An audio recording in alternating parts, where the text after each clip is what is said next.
Hello ma'am, my channel the ma'am botram no actually ma'am ngasi gi video series Children's Day numita nam khiba video ne adu ngasi oina thaga chare adu ma'am ai se nungdang dagi video matek haure ko nungdang dagi haure daily vlog mate am su yorakani ado sangom ne sise sangom liter ani ne aina lauri se paneer sem doine paneer sembada champra natraga vinegar change ai vinegar oina laujare vinegar se sangom liter ani da chamas manga muk hapjare champra su dum vinegar lori bazang se siga chap manan lawdoini kona wala so muk hapi ai ko aduga vinegar sida ising khitang amaju yani vinegar lori bazang do aduga chap manana ising yanse direct vinegar hapchan bado nungaite sije ising je chap manan yalaga ngat ot khai birase vinegar se kam kanda hapkadoino haibadu su ai mathang mathang ucharake mem hojik ngatang side ta thamkhasi sangom do soba amu yengase sangom se lolingai matamda koina otpa lepa yade mapan ka hanba yade aduga makhada su paksandanaba bako aduga yam kuina su loloi sigi sogala iba chang chi sida ai adum mai muthat lage muktang pathage tawbagi chang do ada mai muthalani mai muthat paga koina vinegar hapi roi ma second kun kunthra mok mai dagi thang thar amatungda vinegar se hapkani tapna hapkani amukta da loina haijaloi sumaina amu chamas amam khak hapaga otlani side amada tapna otla matungda sangom mapangdo tapna tasalakpa horakani sangom mapang se iru dadripo koina wala su vinegar do happy bayai ko sangom se haiti oisandre hairasu ngasai loki bachang do dudagi su mem happy bayane ai gidi ngasai chamas manga do aduna yakhre yarani phi apaba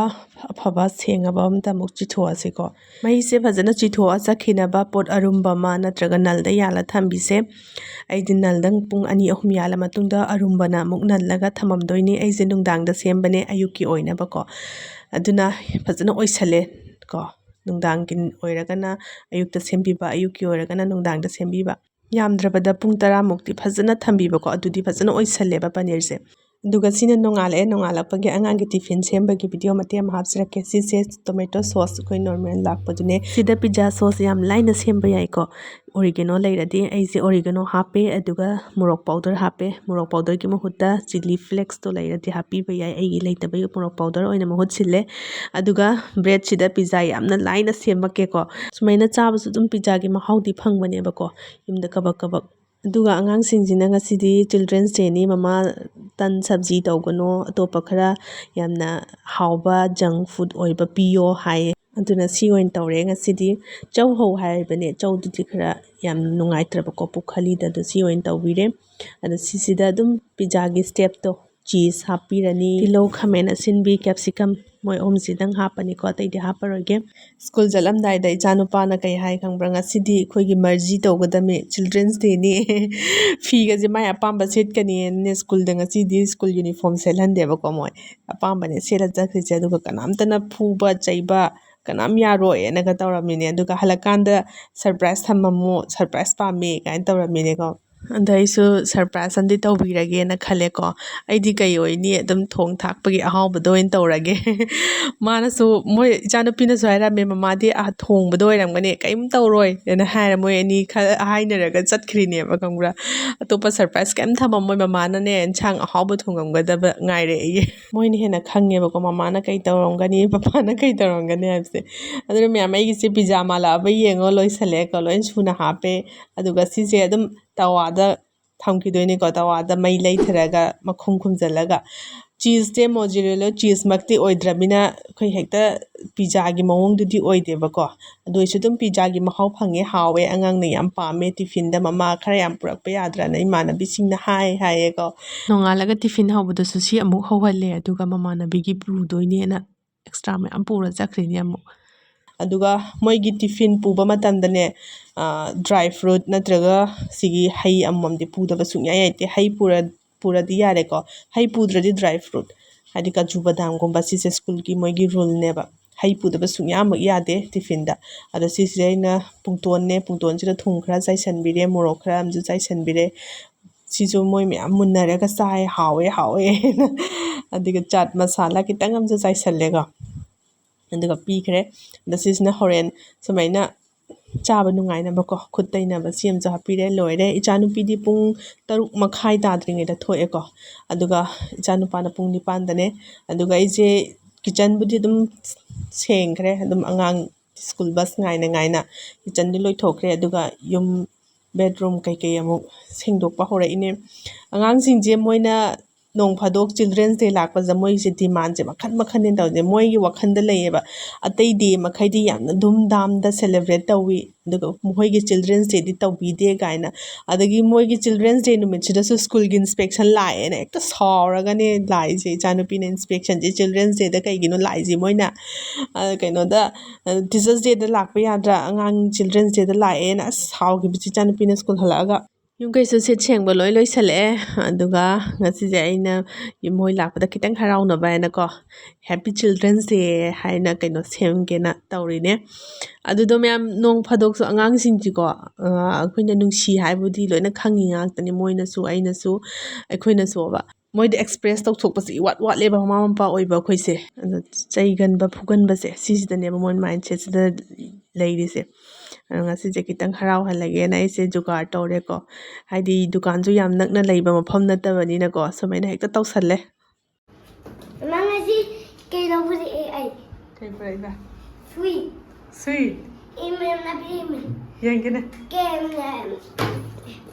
utalak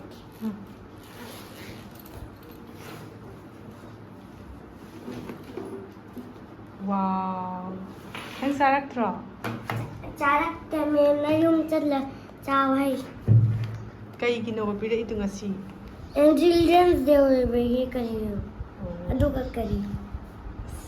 harau ba harau re ai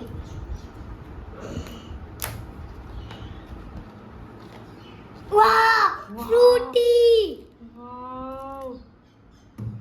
oh head was samosa hana mo kun hamoro happy children's day hai message se ngasi nomagi sit sengba thabak loi salle aduga iru jamai thodoga kitchen da mu change aduga myam ngasai semaga thamgiba nungdang da sema thamamba paneer do myam de hanjarage paneer je myam ai arumba amna nala thamamini ko ngasai nal da yalaga utpado adaloi sanke arumba na nanba video dadi hapjarandre arumba je ai yam gi bottle na nalli ne bako myam adum nung shuna ba suk kai leibado adu nan birase aduga myam nan bi ba kanda ne paneer na lairiba area da thungna nallingai phayeba ko kaigino da mapan che sai je crack chatli jai gi je thungdaba area oibagi ne bako soft oyeba sina nan chalaga na khara hard oiraga phajana to oisalleba ko mapan singje loina soido aga butter paneer semdoine recipe today mathang video da hapsarage video se yam sangdokrani aduda semnaba mapan jingjina grinder da taknaba ai hapsangre ma'am ngasai paneer semingai da tips macha ma tawda yadaba tips ama ai haije hodre ado hojik sida oina haijarage kaigumba khoina paneer se semge haitardi sangom duna mai mathak da leiringai da champra natraga vinegar se sungap hapiganu kaigumba khoina sangom duna mai mathak da leiringai da champra natraga vinegar se hapkhiba taradi khoina sana dubudi sangom mapang dubdi thoklakani aduga khoigi paneer do adudo chewing gum gumna haidi rubber gumna oigani chak lawgani bako saiba kanda chak lawda dumaina oini soft oiroiba aduna soft oina fazana perfect tana sembi ge haitardi sangom asabado ngatang gas muthatlaga second kun muk thambiraga vinegar natraga champra do hapigadabane adune myam da haijaningba adudo myam aise ichanupi school thaba matam oirena school gi bus to akhoi gi yum dei khara lapna khame bako aduna ma lawbi ba thokla ine anda law hala kan nong sit me bako yam nungai ra me da scenery se phajaman dana hapning man dana haba abane ma nong siye ngang si kai angang as nong siye ku phaja sidi ba ngawre duni da hang chik chik sanai me kai no kai su tawro si lai ji nam gi tawbani da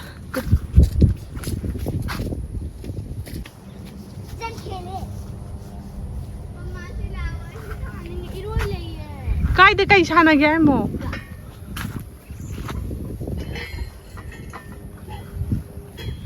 la yare la dasya do wai khai rom ta wait for me Dra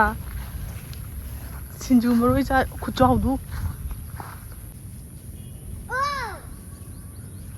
mat kinda re what come का चीज मिला मुझे क्या ये कमाल है फजदरा